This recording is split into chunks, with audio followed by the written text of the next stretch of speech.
Salut à tous, aujourd'hui on se retrouve pour parler de l'anglais en prépa intégrée et en prépa généraliste. Et là il y a eu quand même un grand écart je trouve et un grand fossé différence entre les deux. Vous allez dire comment il peut y avoir une différence dans l'anglais, mais c'est vrai que je pense que c'est la matière où ça a été le plus flagrant, c'est-à-dire vraiment le contraste de niveau et de choses abordées. Alors quand je dis niveau, vous allez comprendre, je vais m'expliquer parce que vous allez dire quoi, comment ça, c'est pas le même anglais, tu fais quoi, tu comptes les couleurs en prépa intégrée, compter les couleurs, c'est pas mal comme concept, mais non pas du tout. Donc en prépa généraliste, quand vous faites de l'anglais, vous préparez un concours. Donc un concours, il y a différents types d'exercices. La contraction de texte, il me semble, le résumé en 150, 200 mots, où il y a les questions en 80 mots qu'il faut faire. J'ai plus d'exemples qui me viennent en tête, mais bon, ceux qui font prépa généraliste, vous voyez de quels exos je veux parler, ceux sur lesquels on vous entraîne toute l'année. Et donc, on vous entraîne à ces exercices, on vous donne des documents pour vous entraîner. Bon, j'ai toujours tous mes documents d'anglais. Là, vous voyez, il y a anglais-français. Il y a quand même pas mal de choses, avec seulement 2 heures par semaine, c'est vrai que c'est assez conséquent. Et l'année dernière, par rapport à l'anglais, on a eu une prof. Elle était géniale. Genre, je sais pas si mes propos peuvent différer d'une prépa à une autre. Je pense que ça va rester la même chose dans la généralité. Mais c'est-à-dire, c'était une prof. Elle était d'une efficacité. Je pense que c'est la prof la plus efficace que j'ai jamais vue, toute matière confondue. C'est-à-dire, elle commence un cours et à la sonnerie, dans un intervalle de 10 secondes à la sonnerie, et même parfois pile sur la sonnerie, on va dire une fois sur deux, elle est sur la sonnerie, elle finit son cours. Et c'est-à-dire, elle a fait tout ce qu'elle avait prévu. C'est-à-dire, elle arrive, elle fait « Ok, aujourd'hui, on va faire ça, ça, ça, ça, ça », et que vous posiez des questions au milieu, qu'elle prenne plus de temps à expliquer quelque chose et tout. Elle se débrouillait toujours pour finir pile sur la sonnerie. Alors, c'était très intense, très rapide, et on travaillait. Enfin, vraiment, c'était un rythme assez fou, mais on a engrangé des connaissances et on a travaillé assez vite, fort, efficacement, etc. Ça faisait un grand changement, mais j'ai trouvé ça très appréciable. Et par exemple, pour vous donner un exemple, en début de cours, elle nous donnait une revue de presse. Donc ce qui était bien, c'est que ça faisait travailler l'anglais. C'est-à-dire on avait à la lire chez nous, on avait le vocabulaire à côté, sur les mots compliqués. Et après, on devait apprendre le vocabulaire pour une prochaine interro. Ensuite, on faisait, comment dire, elle nous donnait 5 documents, et il y avait une question, il fallait faire un truc sur les 5 documents. Je sais plus comment ça s'appelle, on va dire, une analyse de documents. Je sais pas si c'est ça, mais voilà, elle disait ok, je ramasse les analyses de documents de la semaine dernière, maintenant on va faire la prochaine, on va corriger celle de la semaine dernière que les autres ont préparée. Donc il y avait 5-6 qui l'a préparée sur 40, et elle tournait comme ça les 5-6 élèves qui devaient la préparer.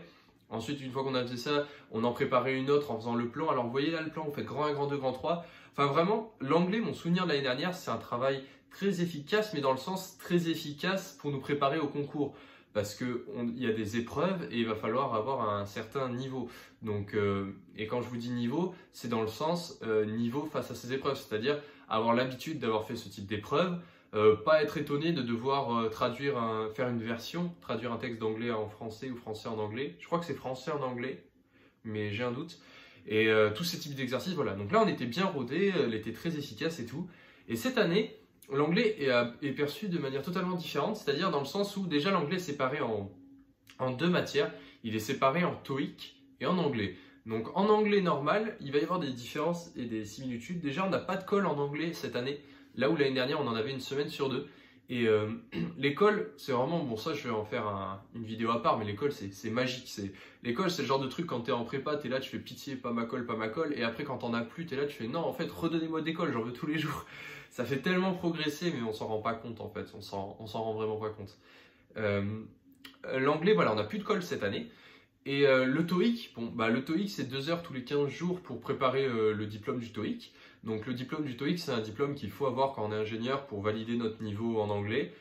Moi, je comprends, c'est un peu comme le principe, j'ai envie de dire, du permis et du code. Il faut 35 sur 40 au code pour avoir son code. Et là, il faut 780 sur 1000 pour avoir le niveau TOEIC. Le TOEIC, après, c'est un peu répétitif dans le sens où c'est toujours les mêmes choses, toujours le même type d'exercice. Et en fait, à force de s'entraîner, ce serait un peu comme, je trouve, tryhard le projet Voltaire. Projet Voltaire, c'est du français que vous faites. Et si vous faites que le projet Voltaire, vous allez monter peut-être à 100% au niveau d'orthographe, mais c'est pas pour autant que vous savez tout écrire et que vous êtes bon. Et le TOEIC, j'ai plus l'impression que parfois c'est un peu Mais là, c'est pas par rapport à l'école ou quoi que ce soit, c'est plus l'épreuve du TOEIC en elle-même qui conditionne les diplômes d'obtention d'ingénieur. C'est pas parce que tu peux être bon en grammaire et savoir lire un texte vite et répondre aux questions que tu sais le parler. Tu vois, il y a une différence entre l'entendre dans la première partie, le lire et le parler. Enfin, je sais pas. C'est assez étrange, je veux dire, parce que je sais pas, j'arrive pas à exprimer mes propos là-dessus sur le TOEIC parce que faut faire le TOEIC. En gros, plus tu vas faire le TOEIC, plus ton score va monter. Voilà, c'est ça que je voulais dire en fait. Plus tu vas faire le TOEIC, plus ton score va monter à force de t'entraîner et de voir tes erreurs et il y a des trucs qui reviennent tout le temps. Mais c'est pas pour autant que ton niveau progresse. C'est ça que je veux dire. Tu deviens plus une machine à connaître les erreurs qu'il ne faut pas faire sur tel contrôle que plutôt de te dire ok, j'ai engrangé des connaissances qui me resservent pour un autre éventail de choses. Un peu comme si vous passiez le code en 3 jours, quoi. Tous les jours, vous faites des séries, donc vous allez avoir votre score qui augmente parce que vous allez connaître les trucs, mais c'est pas pour autant que vous allez pouvoir vous dire, en fait, la réponse, elle tient plus de l'ordre du réflexe, de vous dire, ok, je vois ce mot, donc je réponds ça, plutôt que vous dire, je le mets tout en corrélation pour faire une phrase après. Bon, je sais pas si mes propos étaient très clairs, mais voilà, je les ai dit. Et pour l'anglais, après, en classe entière, bah, comme on a, dans les choses que j'aime plus en prépa intégrée qu'en prépa généraliste, en classe, pour compenser, on va dire, le fait qu'il n'y ait pas de colle, on a des interactions entre nous. C'est-à-dire, parfois, on a des moments où on doit parler en anglais entre nous et on fait des exposés à l'oral. Le plus gros point fort que j'ai le plus aimé, on va dire, cette année, c'était un moment à la fin de l'année. C'était notre dernier exposé. Et l'exposé, on l'avait avec la prof d'anglais et un professeur maths, physique, etc. ou en rapport avec l'aéronautique. Et nous, on devait faire un sujet sur l'aéronautique. Donc, ce que j'aime bien aussi, c'est que bien sûr, ça fait apprendre tout le vocabulaire aéronautique. Tout ce qu'on fait, les études de documents sont toutes tournées autour de l'aéronautique. Donc on va dire que ça forge quand même une certaine culture que personnellement je n'avais pas, par exemple sur le crash des 737 MAX, etc. et tout.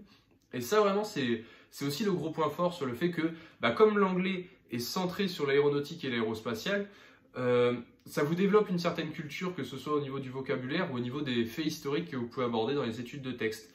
Et voilà, cet exposé sur lequel je voulais revenir avant que je me coupe tout seul, c'est le fait qu'on ait parlé des sièges, par exemple, nous c'était les sièges éjectables, on devait parler d'un truc en rapport avec l'aéronautique, nous on a choisi les sièges éjectables, et voilà, on a fait notre exposé de 10 minutes, et après on a eu 10 minutes d'interaction avec les professeurs, et c'est vraiment très intéressant, parce que c'est beaucoup plus centré sur ce qui va nous servir.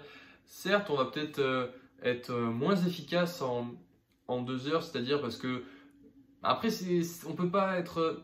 C'est très difficile de comparer français-français et anglais-anglais entre prépa intégrée et prépa généraliste parce que je vais vous dire qu'on va être moins efficace parce qu'en prépa généraliste on faisait plus de choses, mais en prépa généraliste on se préparait à un concours, à une épreuve, alors que là, même si on a l'impression de faire moins de choses en 2 heures, on fait 100% des choses qui vont nous servir après, alors qu'en prépa généraliste, je pense que quand tu fais 12 thèmes sur l'écologie, la peine de mort, etc., c'est pas des trucs que tu vas aborder tous les jours en état ingénieur. L'écologie peut-être, mais pas...